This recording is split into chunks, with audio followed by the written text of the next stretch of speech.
Hello everyone, just before I start this video is going to be like a shortened version of my 100 video special, which that video special is about like a hour long worth of content. So this video is going to be like the shortened down version or the abridged version of my 100 video special. So this video is probably going to be like at least 30 minutes at most.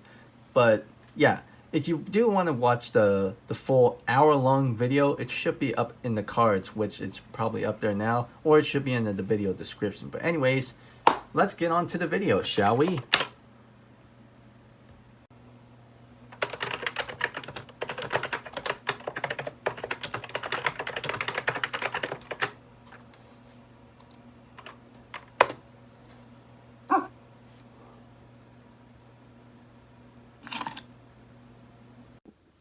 Well, hello everyone. Welcome to my 100 video special, the shortened length version, or I guess another way you could put it as the abridged version of my 100 video special. Basically, abridging means like shortening the runtime down pretty much.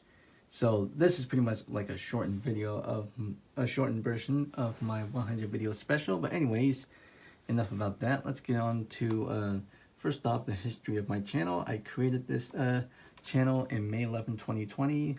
I created it just to like watch YouTube videos and comment on some videos.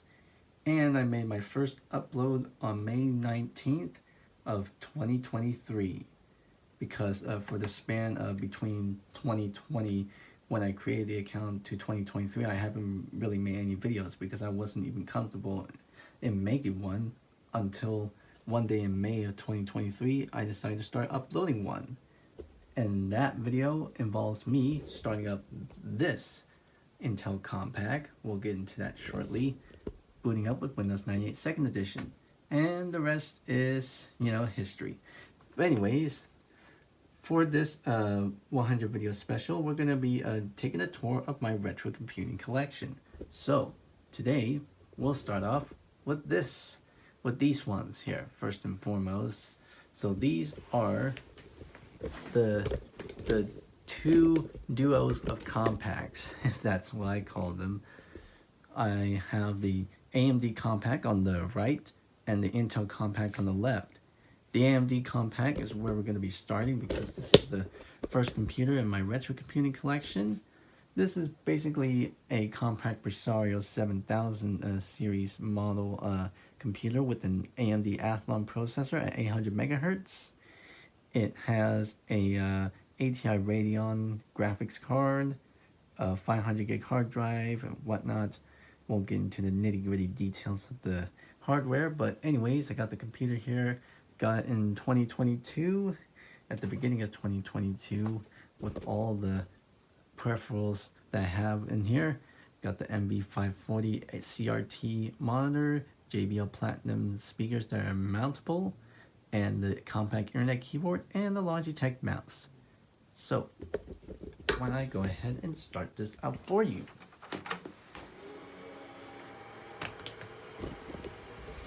I assume something comes up on the screen.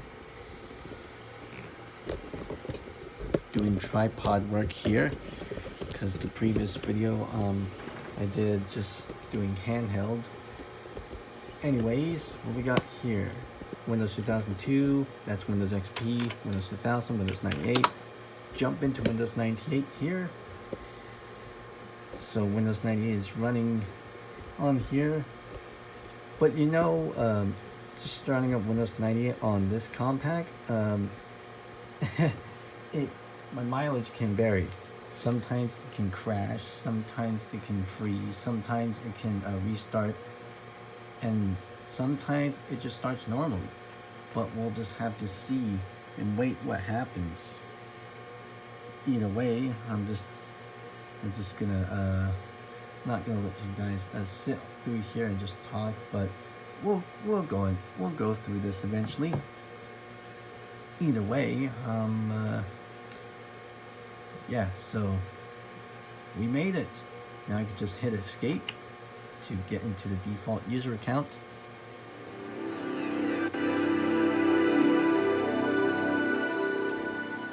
And alright, we are in Windows 98 2nd edition, because that's what this version of Windows 98 is.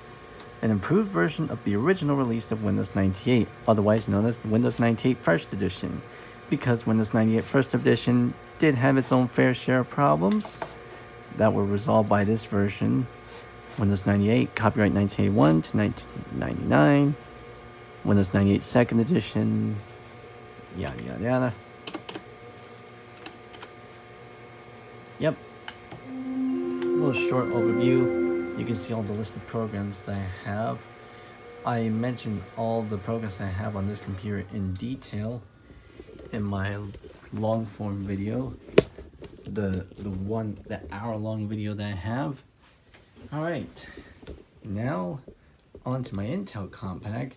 I got this in June of 2022 as a companion to my AMD Compact, because this was meant to be as an experimental computer, but I decided to use this as my main compact my main compact desktop, as I got more use out of it. And you can see it already has an upgrade of secondary floppy disk drive, because that's not what it originally came with originally.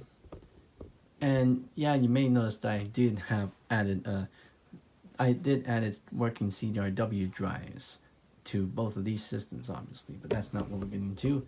Anyways, the Intel Compact, this one is a Compact Presario 7000 series model with an Intel Pentium 3 processor at 933 megahertz, copper mine based CPU, has an NVIDIA GeForce MX 440 card, a GeForce 4 MX 440 card, works, and it has 2 hard drives, has a dual hard drive setup, so it's got a 160 gig hard disk drive and a 500 gig hard disk drive. Anyways, enough of the nitty gritty, let's start this baby up. I have been doing some things to this computer recently, because I've been having to reinstall at least all the OSs on here. You've probably seen videos on my channel doing it. And here's all the list of OSs that we have on here. So we got Windows Embedded POS Ready 2009 at the top section. Then we got XP Home Edition Professional and Windows 2000 Professional and Server. And this Microsoft Windows listing is Windows 98. But if we try to go into it, it says invalid system disk, because that partition is corrupted for some reason. So we had to go into Windows 2000 Professional, because that's pretty much the only working pre-XP OS that I have on here. Yeah, Windows 2000 Professional, copyright 1985 to 1999, Microsoft Corp, built on NT technology. Yep. And yeah, otherwise, Windows 2000 wasn't really made it wasn't really targeted for consumers when it came out. It was mainly targeted at the business environments, pretty much, and servers, because at the time Windows NT was aimed at the business and enterprise market, so like in your office or like whatnot. But by the time XP came out, it went to consumers, pretty much. Right, Windows was starting up. You may notice the background that we're getting into once we're in the desktop. Press Ctrl-Delete to begin. Enter.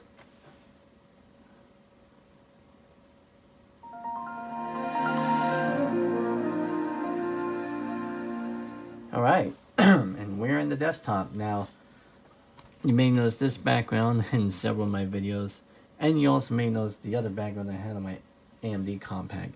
Both are based off of a little known and obscure anime manga series called Cyborg Kudo-chan. You got the lead character right here, and the supporting character named Nana-chan, the lamp rabbit. That's a robotic cat. Kudo's wearing a scarf. That's something hinted at the series. But anyways, yeah, I didn't make this background, but I made the background wallpaper as is, Anyways, list of programs. Windows 2000, Windows 2000, and I'll show you disk management. So this is something I didn't show in the long form video, but I added in here just because. So we are running on both disks. That's what it looks like. Would like to show the other OSs, but for the sake of time, had to pause there. For the sake of time, for the sake of pacing in this video, I'll just try to keep it down, so keep it like down to like a single OS. But anyways, that is that for the Intel Compact. Especially these two Compaqs right here. But these are not the only computers I have in my collection, because since I had these, I decided to grab some of the other computers in the collection. So let's check that out now, shall we? And here's our next item. This is a HP Pavilion DB2620 US laptop. This is a 14-inch HP laptop from, I believe, around 2007, because my parents got this laptop for the family back in 2007, obviously. This thing came shipped with Windows Vista Home Premium, obviously, the RTM version. And yeah, I used this laptop concurrently with my the main computer that I was using at the time, which was an HP desktop model, HP Pavilion Elite M9040N, and both of those since these, well, they ran Vista at the time, and people may have their own opinions and hatred on Vista, but for me, Vista just works. It worked fine for me as a daily OS, even though I had only some crashes here and there, but you know, still worked for me fine as an OS. But anyways, open it up. We got a keyboard, mouse, and media buttons. If I touch any of these buttons, like these buttons right here, it'll turn on the computer, obviously. But since the computer's not plugged in because it has a dead battery, oh, and the screen is very dusty, because I haven't dusted this computer in a long time. And this thing has not been powered up in a long time too, so might as well go ahead and plug it in. And might as well start it up. And I restored this thing. I got this thing to turn on when I was doing a little bit of a restoring on it. Yeah, it does that. The CMOS battery is dead. Is that F1 or something? I'll use my light here to. Alright, we got earlier versions of Windows, so we're gonna jump into Windows XP. Now you can barely see that, but I can see the Windows XP boot screen on there, and it's connected up to the second monitor because the screen on this thing is dead. Well, the backlight on this thing is dead, but the screen itself is still working, but I had to get my light on it. And here's the problem, which will come up on the screen.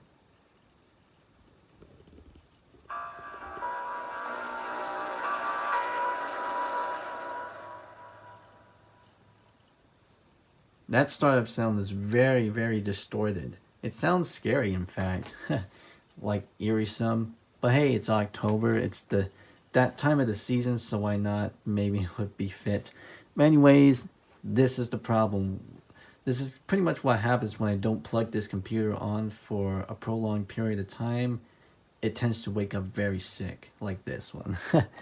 Anyways, I'm gonna use Alt F4 to bring up the shutdown dialog, which may come up. If I try to get that up, it probably won't. Even the ding sounds distorted too, because the computer's acting like, oh, and that disappeared. Even the computer is acting a little bit sluggish and sick. Alright, here we go. That's standby, turn off, restart. Okay, I think I'll do restart. Hopefully that'll work.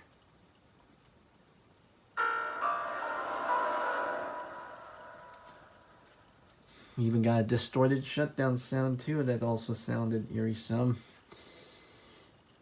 I think it's just the way to how it sounds, obviously, but yeah. When I unplug this computer from power and I leave it without power for a prolonged period of time and I plug it back in, Windows XP and maybe even other OSs, because like all the OSs I have on here will act the same way too, even on Vista 7. They'll all end up waking sick. It's only after I give it a little reset that everything goes back to normal. But that's just how this computer is. I mean, it's been through a lot. Plus the battery is dead, so the computer battery on this thing is dead. The CMOS battery is dead too, but the computer battery, that's the other thing. And I should get getting on something on the screen.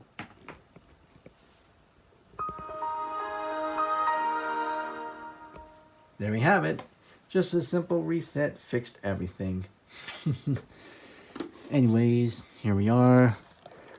Windows XP is sysdm. Whoops.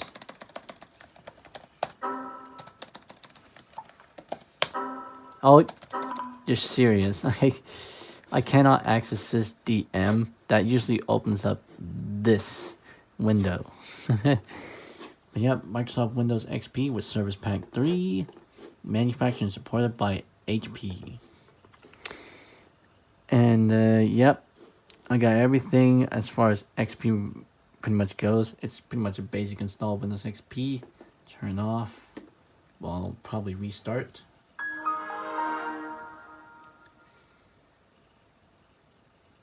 Probably restart and show you the Vista side of things. The original install that I have on here. Yeah, you can see I just swiped my finger within those media center buttons, and the computer instantly turned itself on. And yeah, Windows Vista Ultimate, because I did upgrade this version. You guys can't see it, but I'm seeing the Windows Vista boot screen barely. And that should be going into the welcome screen, or the login screen, in fact. Let's take a look at it ourselves. Wait for that thing to come up. Does take a little while.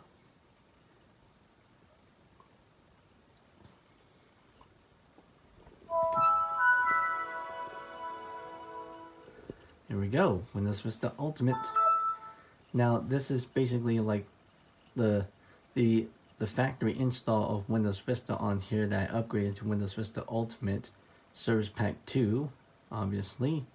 Yep, Windows Vista Ultimate, AMD Turnion 64X2 TL58 at 2 GHz and 2 gigs of RAM. Also has an NVIDIA GeForce 7150M graphics chipset and an M4 630M chipset. But yeah, standard install of Windows Vista.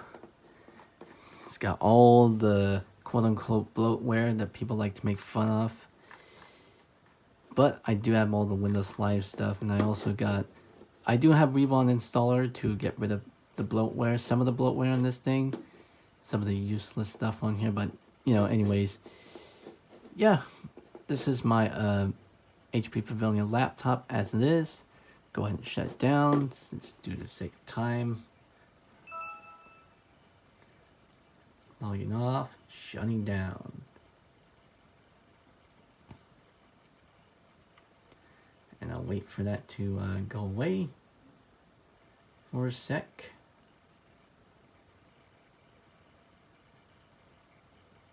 Oh, by the way, this monitor that I'm using, this one's an HP W2207. It says there, the model numbers right there. This is the monitor that used to be used for my HP desktop. After a few years, this this was kind of used for other things until I got my hands on it. So anyways, on to the next thing. Alright, next up are the two 17-inch HP laptops on here. They may look identical, but they're actually different within each other, both in hardware and aesthetic-wise, pretty much. So the first one we're going to be taking a look at is this one. This is the HP Pavilion DB9417CL laptop. This is based on the DB9000 series. I got this around the same time that I revived my 2007 HP laptop, the 14-inch one, and I got this mainly just to get a bigger retro laptop similar to my HP laptop from 2007, but also in the high-speed services demo flash animation, it had one of these smaller laptops as demonstration. That's another reason why I got it. But open it up. This is what it looks like. It does say AMD Athlon 64X2 because that's the original processor that had in here. I think it was like a 1.6 or 1.7 gig. It was like I think it was like TK53 or something like that, but I replaced it with a TL60 at 2 gigahertz. And I want to correct on something. The TL58, that was like a 1.9 gigahertz.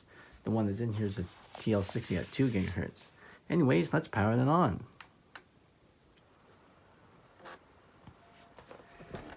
When I got this thing, shortly after I got this thing, I wanted to have like a dual hard drive setup, but at the time I was using hard disk drives, and hard disk drives, using a dual hard drive setup with dual hard disk drives, that was kind of hit or miss, pretty much. Like once I got the dual hard disk drive setup on this thing, the computer would boot very, very slowly. It would take a long time. It would take forever to boot, and it wouldn't even go anywhere. So I went back to a single hard disk drive. But once I upgraded to an SSD setup not too long ago, I did got another SSD that I was originally going to use for that laptop, but for some reason this computer doesn't like the hard drive that I put in the solid state drive that I put in this thing. So I took it out and I decided, you know what, I'll just put it in this laptop just for the heck of it, because why not? And wouldn't you believe it, we'll see what it has to offer once I log in.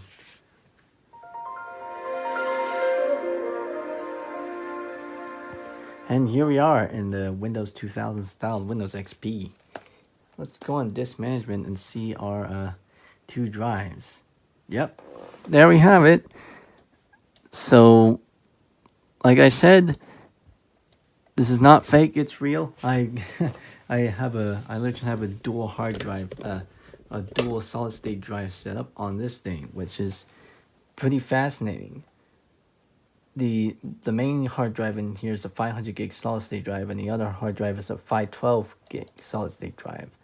So to use this to use the dual hard drive setup in the RAID configuration, I believe the maximum capacity is, I believe, is up like 250 or 320 or something, by using dual supported dual hard drives. But this one, I'm just going to use it as separate drives, because why not?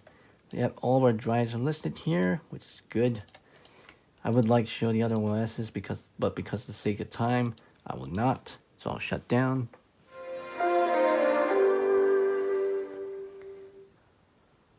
Windows is shutting down.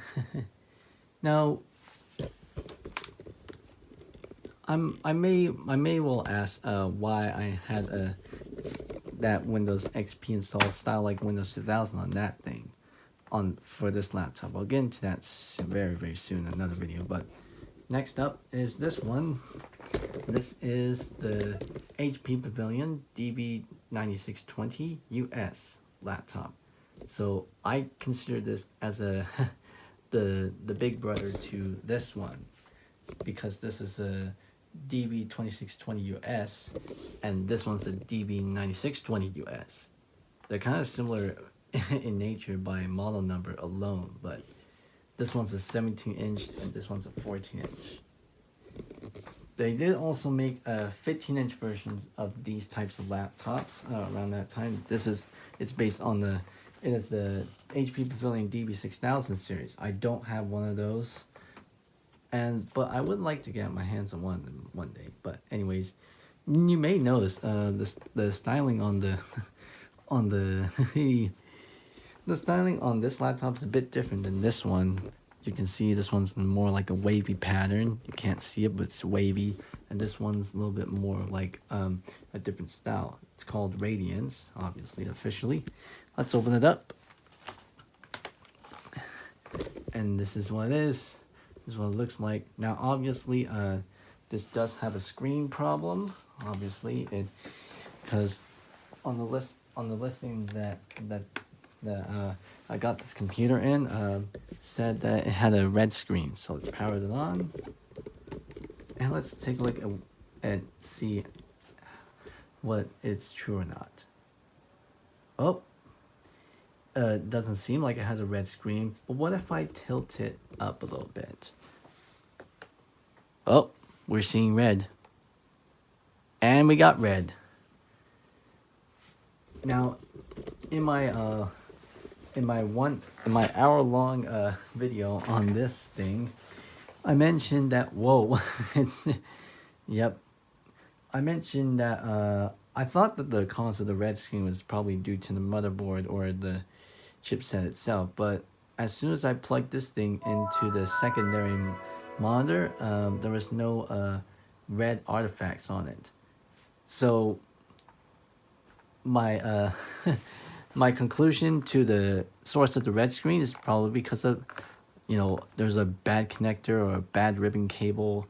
There's something connecting to the screen in the computer. So that's probably the cause of the problem. So this one is another screen related problem. It's in a similar fashion to my 14-inch HP laptop here. Only this time it's the bad ribbon cables and connectors rather than this one, which in this case is a dead inverter or a dead backlight. Now this one, it does still has somebody's personal data on it, so I'll probably not show that for you guys. I might as well have to cut here, or yeah, you can see oftentimes the red stuff goes away and it turns into black, but sometimes the black gets replaced with red because of the, once again, the bad connectors and stuff. Even if I touch the computer a little bit, it will cause the red stuff to come back. Yep. So there was definitely something wrong with the connectors on the connectors or the ribbon stuff on this computer, obviously. But anyways, yeah, it's starting up here. I think I'm gonna, instead of letting it boot to the desktop, I'm actually just gonna cut this off in power, because I don't want to wait for that to boot straight into the desktop and see someone's personal data on it still. But yeah, anyways, now that's done, on to the last three items. Alright, to end this video off, I'm going to be showing you my 3 recent acquisitions that I got last month. Here they are. These are the 3 Dell OptiPlex laptops that I got back in at the end of September, I would likely assume, or the beginning of this month, I don't know. But anyways, I had them all in here. They were originally from my big brother, but he had to loan this over to me because he was clearing up space, and so he loaned this over to me along with several other stuff like that RCA TV and 3 monitors. So yeah, I'm thankful for that. But anyways, enough about that. I got two OptiPlex 775 desktops. I think small form factor desktops, and these still had their original hard drives on them. They were used for a specific project that my brother used to be part of, and these two OptiPlex computers originally came with Windows XP Professional with Service Pack 2, but they all had different COAs. Like this one came with the Windows Vista Business COA, but that one came with the Windows XP Professional COA. And these two computers unfortunately don't pose as I was testing it out, but oh well, might be useful for parts. But the one that I'm pretty much fond of is this one, because I've been working on this big computer for a little while now, up until like the last few weeks. I haven't been touching it lately since I moved over to this room, just to film this this special. But anyways, this is what this is the OptiPlex 960, or not 960. This is the OptiPlex 980. This is a mini tower Dell OptiPlex, and since this is a mini tower, it is slightly bigger than all the other ones. Your port layouts on the back. You got your audio out jack. You got your line in the microphone in jack. 6 USB 2.0 ports, because all the USB ports on here are USB 2.0. That includes the 4 USB 2.0 ports on the front and 6 USB 2.0 ports on the back. So you got 10 USB 2.0 ports. That's something for the wireless thing, which is not included. There used to be like a cover plate here, but that's removed. You got a RJ45 Ethernet port, serial port, parallel printer port, onboard VGA for onboard graphics, eSATA, and that's a cover plate which reveals a display port, obviously. And I'm gonna close that up. And 2 legacy PS/2 ports, obviously. And down there, that's a video card connectors. You got S-Video, DVI-I, I think that's DVI-D or something, and that's VGA. So to open this computer up, well, you simply